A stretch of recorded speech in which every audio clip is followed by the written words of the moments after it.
Solute और solvent की physical state के बेस पर ये भी समझिए बेटा कोडिंग किया है ये वाली तीसरा गैस और ये एग्जैक्टली टेक्स्ट क्वेश्चन इलेक्शन। अब सुनो राधे राधे सभी को। मैं इस लेक्चर में आपको पढ़ाऊंगा क्लास 12th केमिस्ट्री का चैप्टर फर्स्ट सॉल्यूशन, जो कि आपके सीबीएसई बोर्ड में 7 मार्क्स का आता है। इस साल भी आपका 7 मार्क्स का आएगा। तो पहले हम बात करते हैं सॉल्यूशन की, क्या सॉल्यूशन होता है, कैसे सॉल्यूशन बनता है। तो पहले बात करते हैं सॉल्यूशन की कंडीशंस क्या है। तो बेटा जब भी हम सॉल्यूशन बनाते हैं उसके लिए सबसे पहली कंडीशन ये कि हमारे पास कम से कम 2 सब्सटेंस होने चाहिए। मान लीजिए ये सब्सटेंस ए और ये है सब्सटेंस, इन दोनों सब्सटेंस को हम कंबाइन करेंगे तो कंबाइन करने के बाद बनेगा मिक्सचर। भाई जब भी हम 2 या 2 से ज्यादा सब्सटेंस को कंबाइन करेंगे, मिक्स करेंगे तो मिक्सचर बनेगा। मिक्सचर होता है 2 टाइप का, होमोजीनियस और दूसरा हेटेरोजीनियस। अब होमोजीनियस मिक्सचर क्या है, हेटेरोजीनियस मिक्सचर क्या है? बड़ा होमो का मतलब होता है सेम, इसमें कुछ कुछ सेम होगा। हेटेरो का मतलब होता है डिफरेंट, यहां कुछ न कुछ डिफरेंट होगा। क्या सेम है क्या डिफरेंट है? मान लीजिए पहला जो सब्सटेंस है वो मान लीजिए शुगर है और दूसरा जो सब्सटेंस है वो आपने ले लिया वाटर। दोनों को आपने कंबाइन कर लिया, अच्छे से मिक्स कर लिया। मिक्स करने के बाद एक सैंपल आपने यहां से निकाला, एक सैंपल आपने यहां से निकाला, एक सैंपल आपने यहां से। अब तीनों सैंपल को आप नोटिस करिए कि तीनों सैंपल में डिफरेंस क्या है। तीनों सैंपल में कोई भी डिफरेंस नहीं है। तीनों के तीनों सैंपल कैसे होंगे? एक जैसे होंगे। अब क्यों होंगे? क्योंकि बड़ा इन तीनों मिक्सचर में पार्टिकल का जो डिस्ट्रीब्यूशन है, किसके पार्टिकल का? शुगर के पार्टिकल का। शुगर के पार्टिकल का डिस्ट्रीब्यूशन हर जगह सेम होगा। जिस मिक्सचर में पार्टिकल का डिस्ट्रीब्यूशन सिमिलर होता है हर जगह, उसको कहते हैं होमोजीनियस मिक्सचर। अब दूसरा बेटा हेटेरो। इसको समझने के लिए मान लीजिए आपने शुगर की जगह आपने ले लिया सैंड। आप सैंड को वाटर में डिसॉल्व कर रहे हैं, अच्छे तरीके से मिक्स कर लीजिए। मिक्स करने के बाद फिर आप ऐसे सैंपल निकालें, एक सैंपल आपने यहां से निकाला, यहां से निकाला, यहां से निकाला, तीनों सैंपल को नोटिस करिए। तो नोटिस करने के बाद पहला जो सैंपल होगा इसमें क्या होगा? इसमें सैंड का अमाउंट कम होगा, बीच वाले में सैंड का अमाउंट थोड़ा ज्यादा होगा, नीचे वाले में सैंड का अमाउंट और ज्यादा होगा। तो इन तीनों में क्या है? इन तीनों में पार्टिकल का डिस्ट्रीब्यूशन डिफरेंट है। जिस मिक्सचर में पार्टिकल का डिस्ट्रीब्यूशन हर जगह डिफरेंट होता है उस मिक्सचर को कहते हैं हेटेरोजीनियस मिक्सचर। तो बेटा हमें जब भी सॉल्यूशन बनाना है तो सॉल्यूशन बनाने की सबसे पहली कंडीशन ये है कि हमारे पास कम से कम 2 सब्सटेंस होंगे। ये हमारे पास 2 सब्सटेंस, दोनों को मैंने मिला दिया। मिलाने के बाद सब मिक्सचर बन गया। उनका मिक्सचर कैसा होना चाहिए? उनका मिक्सचर होना चाहिए होमोजीनियस। थोड़ा हमारे पास कम से कम 2 सब्सटेंस होने चाहिए। दोनों सब्सटेंस को मिक्स करेंगे, मिक्सचर बनेगा। उनका मिक्सचर कैसा होना चाहिए? उनका मिक्सचर होना चाहिए होमोजीनियस। अगर दोनों का मिक्सचर होमोजीनियस है तो उसको सॉल्यूशन कहा जाएगा, अदरवाइज उसको सॉल्यूशन नहीं कहा जाएगा। तो व्हाट इज सॉल्यूशन? तो solution is the homogeneous mixture of 2 और मोर कंपोनेंट्स। जो सॉल्यूशन बनता है वो बनता है सॉल्यूट प्लस सॉल्वेंट। सॉल्यूट क्या है, सॉल्वेंट क्या है? इन जनरल वे बेटा जो सब्सटेंस सॉल्यूशन के अंदर जनरली लेस अमाउंट में होगा और जिसको डिसॉल्व किया जाएगा वो सॉल्यूट होगा, और जो सब्सटेंस सॉल्यूशन में एक्सेस अमाउंट में होगा और जिसमें सॉल्यूट को डिसॉल्व किया जाएगा वो आपका सॉल्वेंट है। ये बेटा जनरल वे में। अदर वे में अगर हम बात करें तो उसको समझने के लिए बहुत सिंपल सी एक और डेफिनेशन।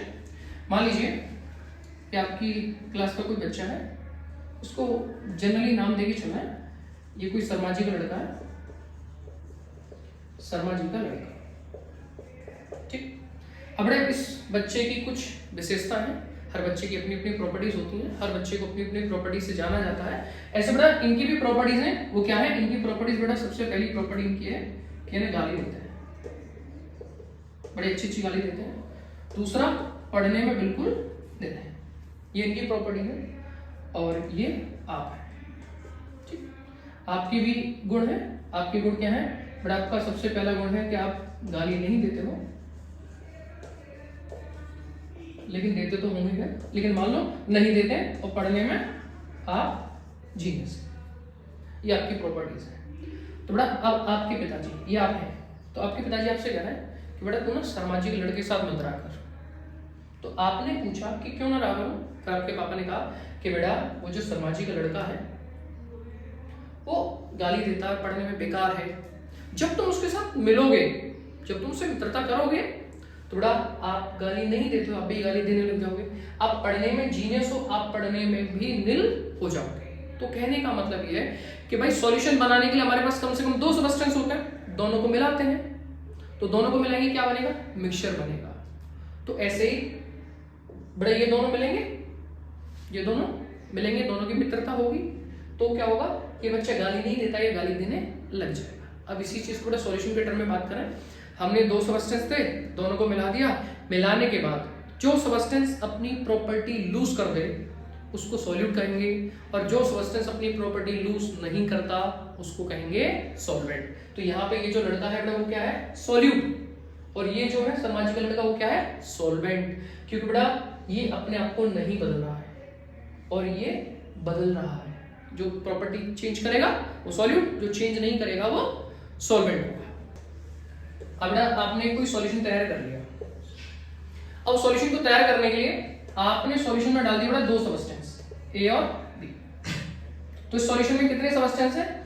इस सॉल्यूशन में 2 सब्सटेंस हैं। जब बेटा सॉल्यूशन में 2 सब्सटेंस प्रेजेंट होंगे तो उसे कहा जाएगा बाइनरी सॉल्यूशन। अगर आप सॉल्यूशन में 3 सब्सटेंस डाल रहे हो, सॉल्यूशन को बनाने के लिए आप 3 सब्सटेंस डाल रहे हो, तो बेटा उस सॉल्यूशन को कहा जाएगा टर्नरी सॉल्यूशन। बेटा हम 4 सब्सटेंस डाल के भी सॉल्यूशन बना सकते हैं, लेकिन क्लास 12th में बेटा हमें जिस सॉल्यूशन की बात करनी है वो बात करनी है हमें बाइनरी सॉल्यूशन की। ऐसे सॉल्यूशन की बात करनी है जिसमें 2 सब्सटेंस प्रेजेंट होंगे।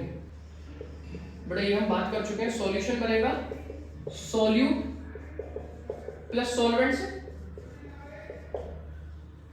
तो सॉल्यूट और सॉल्वेंट की फिजिकल स्टेट के बेस पर, फिजिकल स्टेट के बेस पर सॉल्यूशन कितने टाइप के होंगे? बेटा हम बात करेंगे स्टेट और फेज में क्या डिफरेंस है। स्टेट क्या होती है, फेज क्या होता है?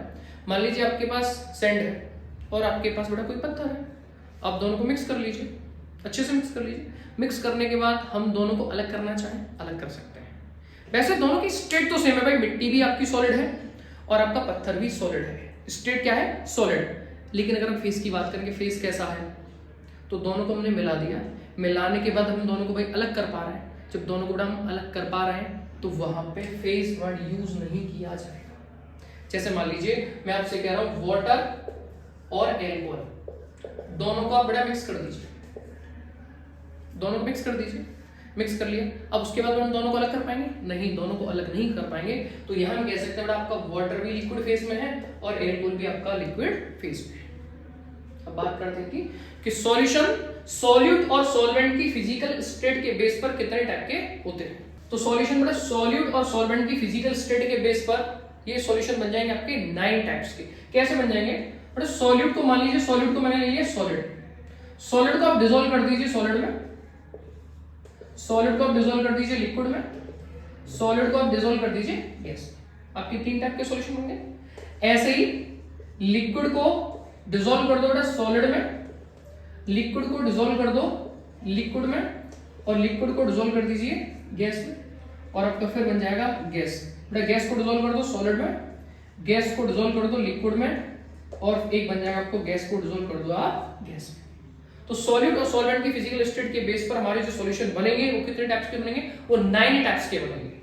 बेटा सॉलिड को हमने तीनों में डिसॉल्व कर दिया, लिक्विड को तीनों में डिसॉल्व कर दिया, गैस को तीनों में डिसॉल्व कर दिया, 9 टाइप्स के सॉल्यूशन बन जाएंगे। लेकिन हमें बेटा 9 पढ़ने नहीं है क्लास 12th में, हमको केवल 3 पढ़ने हैं। हमको बेटा एक तो पढ़ाना है सॉलिड इन लिक्विड। जब सॉलिड को लिक्विड में डिसॉल्व किया जाएगा, इसका बड़ा एग्जांपल ले लेते हैं, ग्लूकोज इन वाटर। भाई ग्लूकोज की स्टेट क्या होती है? सॉलिड होता है, वाटर क्या है आपका? लिक्विड है। दूसरा पढ़ना है बेटा हमें लिक्विड इन लिक्विड। जब किसी लिक्विड को लिक्विड में डिसॉल्व किया गया हो, इसका बड़ा एग्जांपल हो जाता है एल्कोहल इन वाटर। तीसरा बड़ा गैस इन लिक्विड। जब किसी गैस को हमने लिक्विड में डिसॉल्व कर दिया है, वो सॉल्यूशन भी हमें पढ़ना है। इसका एग्जांपल CO2 इन वाटर। वैसे 9 टाइप्स के हैं, लेकिन चर्चा हमें बेटा इन 3 टाइप के सॉल्यूशन की करनी है इस चैप्टर के अंदर। अब बात करते हैं कंसंट्रेशन की, कि सॉल्यूशन का कंसंट्रेशन होता है। थोड़ा कंसंट्रेशन की बात हम 2 तरीके से करेंगे, एक तो क्वालिटेटिव और दूसरा हम बात करेंगे क्वांटिटेटिव। बेटा क्वालिटेटिव मतलब क्वालिटी की बात करेंगे।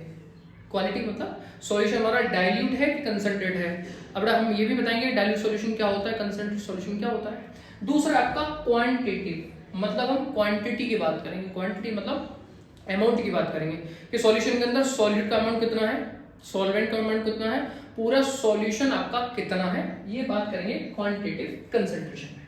थोड़ा क्वालिटेटिव के बेस पर जो सॉल्यूशन होंगे वो हमारे 2 टाइप के होते हैं, डाइल्यूट सॉल्यूशन और दूसरा होता है कंसंट्रेट सॉल्यूशन। अब क्या होता है डाइल्यूट और कंसंट्रेट, इनको एक्सप्लेन करने। देखिए हम क्वालिटी की बात कर रहे हैं, तो क्वालिटी बेटा कैसे चेक करते हैं? क्वालिटी हम चेक करते हैं कंपेयर करा के, कम से कम 2 सब्सटेंस के बीच में कंपेयर कराएंगे, तब जाके बेटा हम क्वालिटी बताएंगे। मान लीजिए आप किसी टीचर की क्वालिटी चेक कर रहे हैं, क्वालिटी कैसे चेक करोगे बेटा? कंपेयर करा के। कैसे कंपेयर कराते हैं? मान लीजिए आप एक टीचर से पढ़े, फिर दूसरे से पढ़े, फिर दोनों में आप कंपेयर कराओगे कि कौन अच्छा पढ़ा रहा था, तो कंपेयर कराने के बाद आप बता पाएंगे कौन बेटर था। तो ऐसे बेटा इनको डिफाइन करने के लिए हम कंपेयर करेंगे, किसमें कंपेयर करेंगे? सॉल्यूशन में। तो इसके लिए बेटा हमारे पास 2 सॉल्यूशन है। एक में क्या है, 100 ml सॉल्यूशन में हमने मिलाया है 10 ग्राम सॉल्यूट। दूसरा भी आपका 100 ml सॉल्यूशन है, इसमें मैंने मिलाया है 20 ग्राम सॉल्यूट। अब सर ये 2 सॉल्यूशन है, दोनों को कंपेयर करिए। कंपेयर करने के बाद जिस सॉल्यूशन में सॉल्यूट का अमाउंट कम होगा, तो इसमें 10 है उसमें 20 है, जिस सॉल्यूशन में सॉल्यूट का अमाउंट कम होगा उसको कहेंगे डाइल्यूट सॉल्यूशन, और जिस सॉल्यूशन में सॉल्यूट का अमाउंट ज्यादा होगा उसे कहेंगे कंसंट्रेट सॉल्यूशन।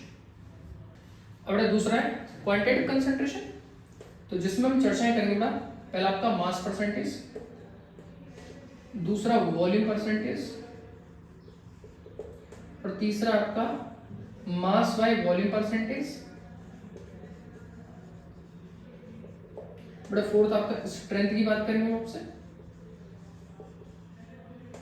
फिफ्थ हम आपसे बात करेंगे बड़ा मोलरिटी की, मोलरिटी, मोल फ्रैक्शन,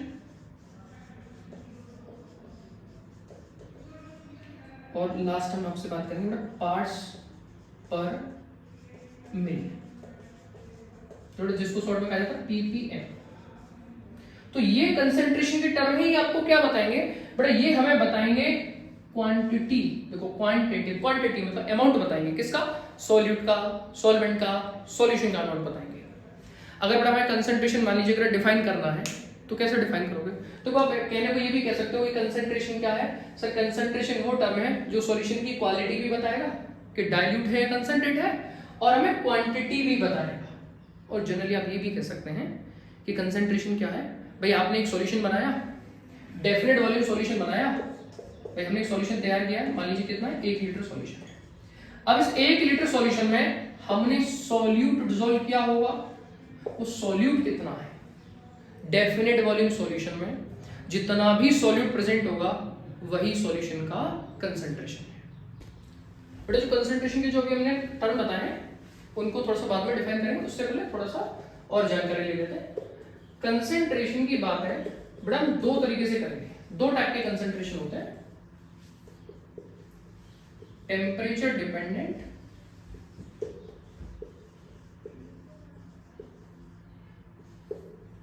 और दूसरा बड़ा टेम्परेचर इंडिपेंडेंट।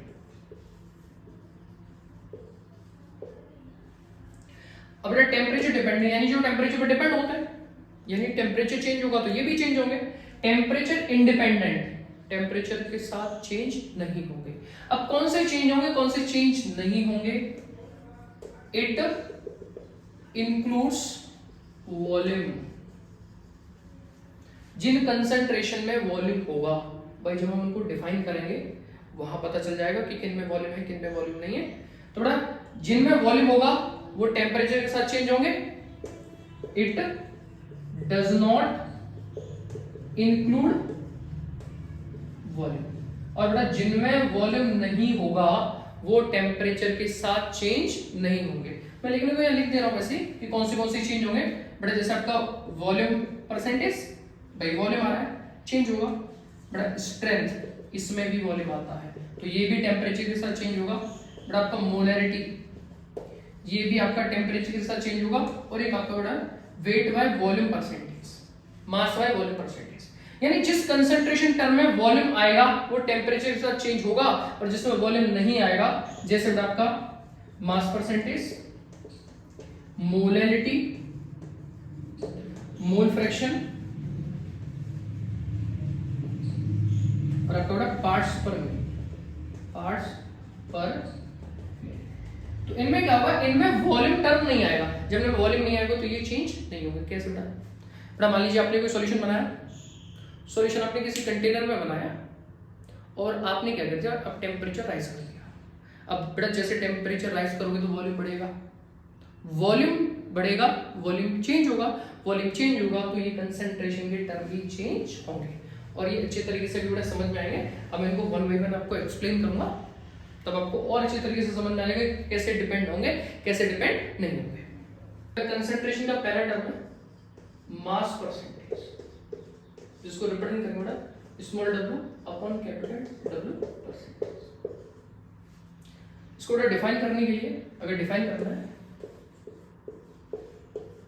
तो देखिए जब भी परसेंटेज की बात करेंगे तो 100 मान के चलेंगे। क्या 100 है, तो हमारे पास पूरा सॉल्यूशन है बेटा 100 ग्राम, 100 ग्राम सॉल्यूशन है। अब सॉल्यूशन में क्या प्रेजेंट होगा, सॉल्यूशन में हमेशा भाई सॉलिड ही प्रेजेंट होता है, तो उसमें क्या होगा, मास ऑफ सॉल्यूट इन ग्राम। तो डिफाइन करने के लिए हो जाएगा 100 ग्राम सॉल्यूशन में जितना भी सॉल्यूट होगा ग्राम में, उसी को कहा जाएगा मास परसेंटेज ऑफ द सॉल्यूशन। भाई हमने सॉल्यूशन बनाया, सॉल्यूशन में दो सब्सटेंस ए और बी, ए है बेटा हमारा x ग्राम, बी है हमारा y ग्राम। तो पूरा सॉल्यूशन हो जाएगा x प्लस y ग्राम।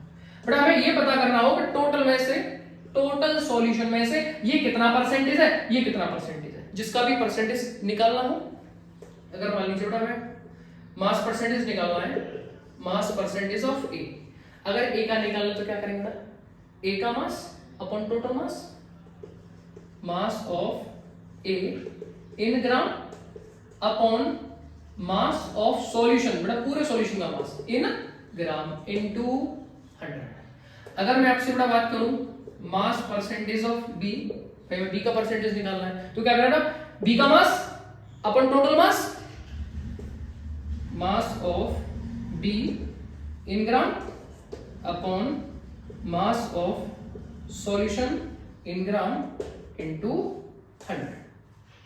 भाई जिसका भी हमें परसेंटेज निकालना है उसका मास अपॉन टोटल मास।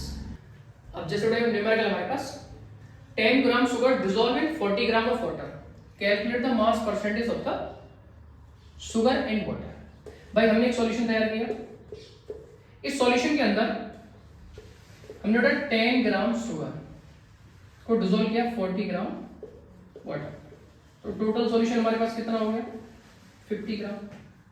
और 50 ग्राम में से बेटा इसका परसेंटेज पूछ रहा है, इसका परसेंटेज पूछ रहा है, थोड़ा मास परसेंटेज ऑफ सुगर, सुगर का परसेंटेज निकालना है, थोड़ा सुगर का mass upon total mass into 100। बेटा कितना आ गया आपका 20% आ गया। दूसरा निकालना बेटा मास परसेंटेज ऑफ वाटर, तो वाटर का परसेंटेज निकालने के लिए बेटा वाटर का मास 40 अपॉन 50, भाई जिसका परसेंटेज निकालना उसका mass upon total mass into 100, कितना आ जाएगा 80%। नहीं तो आप बेटा ऐसा भी कर सकते हो, आपने एक का परसेंटेज निकाले 20 तो दूसरे का परसेंटेज ऑब्वियसली कितना होगा 80 होगा, क्योंकि भाई सॉल्यूशन में दो ही तो सब्सटेंस हैं, एक का परसेंटेज हमें मालूम है तो दूसरे के लिए क्या करेंगे 100 में से उसको माइनस कर देंगे। अब ये एनसीईआरटी टेक्स्ट का क्वेश्चन है, पहला ही क्वेश्चन है। अब इसमें बोला कि calculate the mass percentage of benzene and CCl4। CCl4 होता है कार्बन टेट्राक्लोराइड। भाई हमने एक सॉल्यूशन बनाया है, इस सॉल्यूशन को कैसे तैयार किया है, इसमें 22 ग्राम बेंजीन, इसको डिसॉल्व किया हमने 122 ग्राम CCl4 में, कार्बन टेट्राक्लोराइड। तो टोटल सॉल्यूशन कितना हो गया 144 ग्राम। अब भाई टोटल में से इसका परसेंटेज पूछ रहा है, टोटल में से इसका परसेंटेज पूछ रहा है, उसी के पैटर्न पे है। थोड़ा मास परसेंटेज ऑफ बेंजीन, तो क्या हो जाएगा mass of benzene upon total mass into 100। थोड़े आप सोल्व करेंगे तो 15.27%। जब ये आ गया मास परसेंटेज ऑफ CCl4 भी आ जाएगा। भाई इसका परसेंटेज निकालना है, या तो कैसे कर दीजिए कि इसका mass upon total mass into 100, या फिर आप क्या कर सकते हो सर, ये परसेंटेज आ गया ना, इसको 100 में से माइनस कर दीजिए, 100 माइनस 15.27%। तो किसका परसेंटेज आएगा बेटा, आपका CCl4 का परसेंटेज। बेटा क्लास 12 के लिए एक तो आपको इस टाइप के न्यूमेरिकल्स ध्यान रखने। वैसे ऐसे न्यूमेरिकल्स बहुत रेयरली ऐसे पूछे नहीं जाते, क्या आता है मास परसेंट से, तो उसके लिए बेटा इस तरीके से आता है एग्जाम्पल, मतलब ये हमें आनी चाहिए। आगे बहुत सारे न्यूमेरिकल्स करेंगे, उनमें इस टाइप के जो मैं एग्जाम्पल आपको बताने जा रहा हूँ, इस टाइप के बहुत सारे एग्जाम्पल्स आपको देखने को मिलेंगे। जैसे मैंने लिख दिया बेटा 20% वेट बाय वेट, बेटा मैं बोल दूं W/W लिख दूं, या वेट बाय वेट लिख दूं, या मास बाय मास लिख दूं, तीनों का मतलब एक ही है। अब मैंने लिख दिया बेटा एक्वस सॉल्यूशन ऑफ यूरिया। अब इस सॉल्यूशन का मतलब क्या है, तो बेटा सबसे पहले तो ये देखिए एक्वस सॉल्यूशन ऑफ यूरिया, यानी सर आपने एक सॉल्यूशन तैयार किया है, अब वो सॉल्यूशन किसका है, वो सॉल्यूशन का यूरिया का है और वाटर का है। कैसे पता चला वाटर है, और इसने कह दिया ना एक्वस, जब बेटा एक्वस आएगा तो इसका मतलब हमने वाटर में डिसॉल्व किया है। अगर मैं इसको केवल ऐसे लिख देता यूरिया सॉल्यूशन, अब यहां तो उसने बताया नहीं है कि वाटर में हमने डिसॉल्व किया है। बेटा या तो क्वेश्चन क्लियरली आपको बता दे कि हमने इसमें डिसॉल्व किया है, क्लियरली इंडिकेट करेगा। अगर क्लियरली इंडिकेट नहीं कर रहा है तो वहां पर भी हम सॉल्वेंट क्या मान के चलेंगे, वहां पर भी हम सॉल्वेंट वाटर मान के चलेंगे। लेकिन इसमें क्लियरली बताया कि यूरिया और वाटर, एक मतलब वाटर का सॉल्यूशन है। अब इस 20% का मतलब क्या है बेटा, इस 20% का मतलब हो गया कि आपका जो यूरिया है वो आपका 20 ग्राम है। पूरा सॉल्यूशन कितना है भाई, परसेंटेज वाली कंडीशन होगी तो पूरे सॉल्यूशन को माना जाएगा 100 ग्राम। भाई 100 ग्राम सॉल्यूशन है जिसमें से सॉल्यूट हमारा 20 ग्राम है, तो सॉल्वेंट कितना होगा 80 ग्राम। ऐसे ही और एग्जांपल ले लेते हैं। अगर मैं यहां लिख दूं 5% सॉल्यूशन ऑफ ग्लूकोज, 5% और कौन सा, कैसे 5%, मैं लिख रहा हूं weight by weight, 5% weight by weight solution of glucose. तो बेटा केवल उसने कहा है ग्लूकोज सॉल्यूशन, अब इसने ये नहीं बताया है कि ग्लूकोज को हमने किस में डिसॉल्व किया है। तो मैंने अभी आपको बताया था बेटा या तो क्लियरली इंडिकेट कर दे, अगर क्लियर नहीं बताएगा तो हम क्या मान के चलेंगे वाटर। तो यानी ग्लूकोज को किस में डाला गया है, वाटर में डाला गया। तो इस सॉल्यूशन में ग्लूकोज कितना है और वाटर कितना है, तो बेटा जितना भी परसेंटेज होगा वो सॉल्यूट है, तो यानी ग्लूकोज हमारा होगा बेटा 5 ग्राम और वाटर होगा हमारा 95 ग्राम। थोड़ा मास परसेंटेज में से आपको एक तो जो न्यूमेरिकल आपको बताया वो ध्यान रखने, और मेन आपको ये ध्यान रखना है कि इस तरीके से लिखा हुआ आ जाएगा, इसका मतलब क्या है। ये आगे बेटा बहुत सारे न्यूमेरिकल्स होंगे, उनमें ये टर्म यूज होंगे। ऐसा नहीं कि मास परसेंटेज का डायरेक्ट न्यूमेरिकल आपके बोर्ड में आ जाए, ऐसे न्यूमेरिकल्स आपके नहीं आते हैं, लेकिन ऐसे एग्जांपलों को यूज करके आगे हम कॉलिगेटिव प्रॉपर्टी के बहुत सारे न्यूमेरिकल्स सोल्व करते हैं। अब देख, इस पहले लेक्चर में हम यहीं तक बात करेंगे। अगले लेक्चर में बेटा बाकी कंसंट्रेशन के जितने बचे हुए टर्म हैं उनके न्यूमेरिकल जितने न्यूमेरिकल बन सकते हैं वो हम उन सब की हम चर्चाएं करेंगे। तो आज के लिए बहुत बहुत धन्यवाद।